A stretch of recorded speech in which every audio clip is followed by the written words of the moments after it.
Gauche, droite, ces simples directives permettent à un aveugle de skier derrière un guide. Ce week-end à Crans-Montana, 21 tandems ont participé à la première Coupe internationale de ski carving et de ski nordique pour aveugles et malvoyants. Manuel Lemaillère et Marianne Tremblay les ont rencontrés.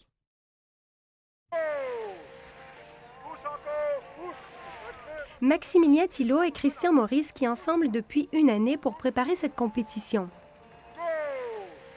Avec les indications de son guide, Maximilien doit contourner les bouées, la verte rapportant le plus de points et la bleue étant la moins payante. Tout cela le plus rapidement possible. Le plus difficile dans ce slalom, je trouve que c'est l'arrivée parce qu'il faut être extrêmement précis et il faut toujours me corriger un tout petit peu. C'est aussi difficile de ne pas toucher les bouées piquetées au sol, autrement ça me fait déchausser le ski et je tombe.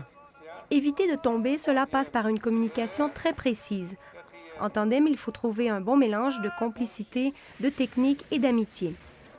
Pour Maximilien et Christian, l'objectif de cette compétition était avant tout de participer. L'année passée, on a fait un Snow Up et puis Max était aussi avec un autre groupe. Le Snow Up, c'est une course pour le sport handicap.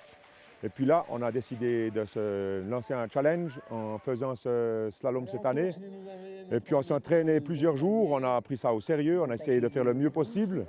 Et puis on a eu des belles journées. Et puis il faut dire que le courant entre nous deux passe très bien malgré notre grande différence d'âge. Les deux complices se sont finalement classés au 16e rang et sont repartis satisfaits de leur journée. En tout, 21 équipes ont participé à cette première Coupe internationale qui comprenait aussi des épreuves de ski nordique pour aveugles et malvoyants.